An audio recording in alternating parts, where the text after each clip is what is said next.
I quite like looking for corner plots because I think they do offer quite a lot of potential to build something new adjacent to what's already there and to complete the terrace in an interesting way. I'm Sara, I'm a micro developer from South East London, and I'm also at House Obsessed on Instagram.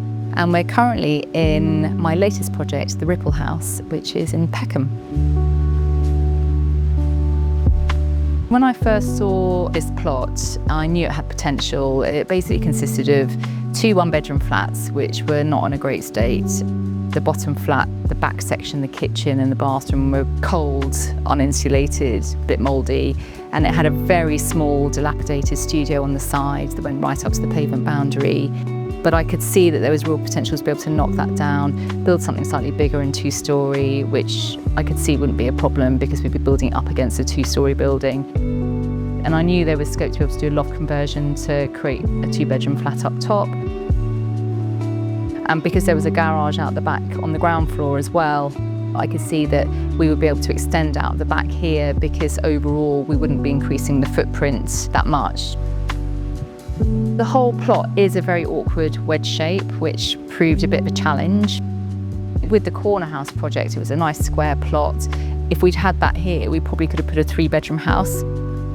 So like every square metre counted in the new building. And then what was fantastic was we got a roof terrace up top, which is a really lovely large outdoor space.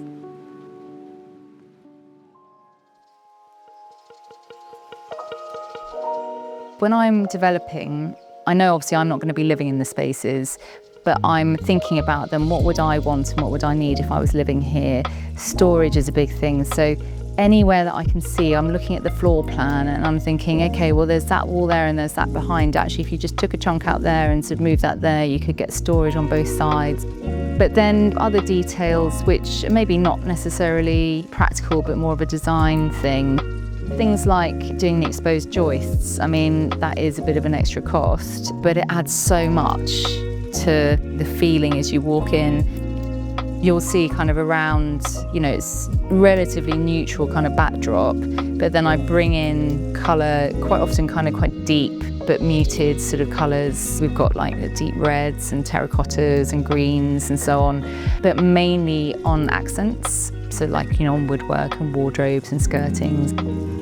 The things I like about being a micro developer are, I guess, the variety of everything that, you're responsible for and that you have to do.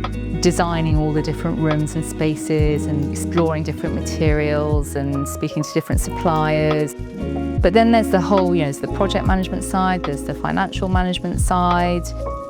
One of the things that is quite hard as a micro property developer is finding the properties. But I'm sure there are many sites like this dotted around London.